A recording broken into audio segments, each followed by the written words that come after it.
दोस्तों, भारत एक सेक्युलर देश है। इसके साथ ही दुनिया का सबसे बड़ा लोकतांत्रिक देश भी। इसलिए देश संविधान के नियमों और दिशा निर्देशों से चलता है।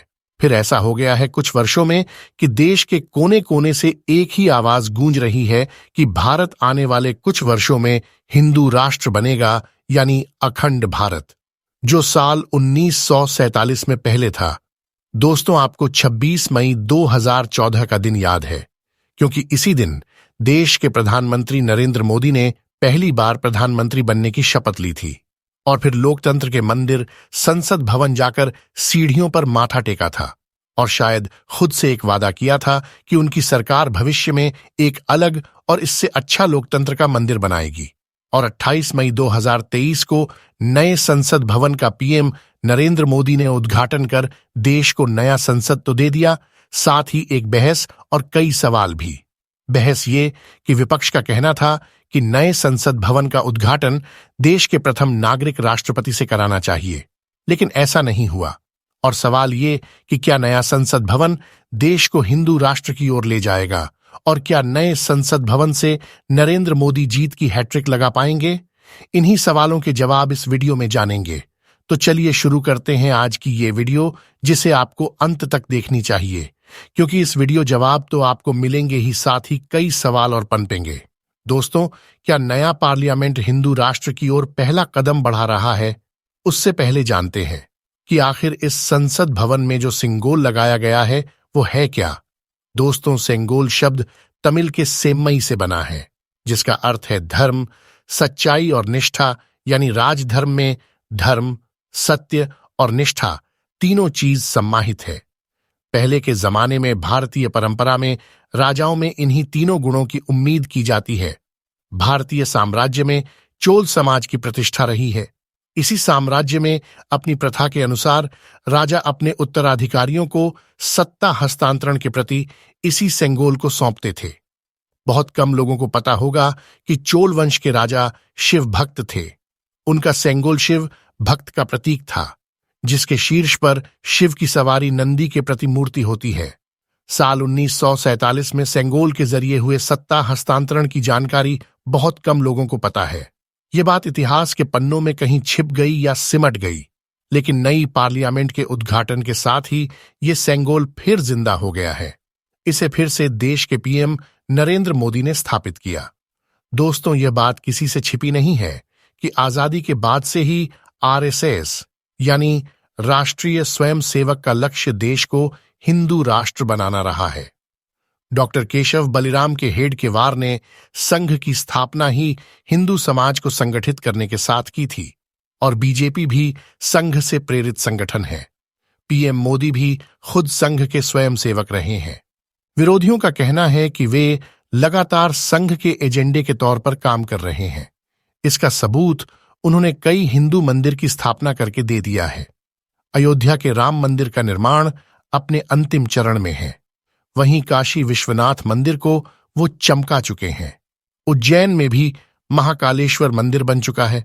आपातकाल के दिनों हुए संविधान को हर कोई असंवैधानिक मानता है। दोस्तों, 1975 इंदिरा गांधी के आपातकाल के बाद 1977 में फिर इंदिरा गांधी की सरकार बनी। ये बात सच है कि आपातकाल में इंदिरा सरकार ने जितने भी फैसले लिए थे, उन्हें या तो बदल दिया या तो वापस ले लिया, लेकिन एक चीज नहीं बदली, वो है आपातकाल के दौरान संविधान का 42वां संशोधन हुआ। इसी संशोधन संविधान की प्रस्तावना में धर्मनिरपेक्ष और समाजवादी गणराज्य शब्द जोड़ा गया था। भारत धर्मनिरपेक्ष होने के बाद से देश के अगुवाधारी धर्म के प्रति खासकर हिंदू धार्मिक के प्रतीकों के प्रदर्शन से बचते रहे, लेकिन नरेंद्र मोदी शायद ऐसे पहले नेता है जिन्होंने इसकी परवाह नहीं की। चाहे नेपाल का पशुपतिनाथ मंदिर हो या बनारस का काशी विश्वनाथ मंदिर, मोदी ने गले में रुद्राक्ष की माला पहनी और उन्होंने सार्वजनिक रूप से पूजा की और इसके प्रदर्शन से बिल्कुल नहीं हिचके। प्रयागराज में सूर्य को खुलेआम प्रणाम किया तो सूर्य को अर्घ्य भी दिया। दोस्तों, मोदी के इस कदम को पर्सनल और आस्था का कदम कहा जा सकता है, लेकिन नई संसद में सेंगोल की स्थापना सीधे राजनीति और शासन से जुड़ा है। वैसे तो नई संसद के शीर्ष पर भारत का राष्ट्रीय चिन्ह अशोक चक्र और सिंह स्थापित हो चुका है, जिसे दूर से ही देखा जा सकता है। लेकिन सेंगोल में हिंदू राज का संकेत देख रहे लोगों का आरोप है कि जब अशोक चक्र और सिंह में भारत के राज चिन्ह के रूप में स्थापित है, तो फिर सेंगोल की जरूर ही क्या है। आरोप लगाने वालों का यह भी कहना है कि आने वाले वक्त में सेंगोल भारत का राज चिन्ह के रूप में स्थापित होता चला जाएगा और अधिक चिन्ह पीछे छूटता चला जाएगा। दोस्तों, इसमें कोई शक नहीं है कि देश में शासन व्यवस्था से जुड़े कई प्रतीक हैं। देश का तिरंगा, महात्मा गांधी और राष्ट्रीय फूल हमारे देश के प्रतीक है। देश न तो सिंह को भूल पाया है और न ही कमल के फूल को। गांधी तो देश ही नहीं बल्कि विश्व के हर एक नागरिक के दिल में बसते हैं। वैसे ही अशोक चक्र हमारी ताकत का, हमारी वैश्विक गर्व का प्रतीक है। और अगर इसमें सेंगोल भी जुड़ गया तो कोई खास फर्क नहीं पड़ता। दोस्तों, सेंगोल दरअसल तमिल संस्कृति से जुड़ा है, तो एक सवाल यह भी उठ रहा है कि नरेंद्र मोदी इस बहाने तमिल लोगों को सियासी तौर पर साधने की कोशिश कर रहे हैं। दोस्तों, इसमें कोई शक नहीं है कि बीजेपी दक्षिण राज्यों में अपना वजूद स्थापित नहीं कर पाई है। दक्षिण का किला भेदना बीजेपी के लिए अभी भी टेढ़ी खीर जैसा है। हाल ही में बीजेपी कर्नाटक का भी चुनाव हार गई और अपनी पकड़ खोती जा रही है। वहीं केरल और तमिलनाडु में बीजेपी की मजबूत उपस्थिति अब भी एक सपना ही है। ऐसे में माना जा सकता है कि सेंगोल के जरिए बीजेपी पहले तमिलनाडु और फिर दक्षिण के अन्य राज्यों का मन जीतने की कोशिश करे। दोस्तों, वैसे तो कुछ महीने पहले बनारस में बीजेपी की तरफ से तमिल संगम का आयोजन हो चुका है। दक्षिण भारत में सबसे ज्यादा शिव के भक्त है। उनके आराध्य भोलेनाथ है।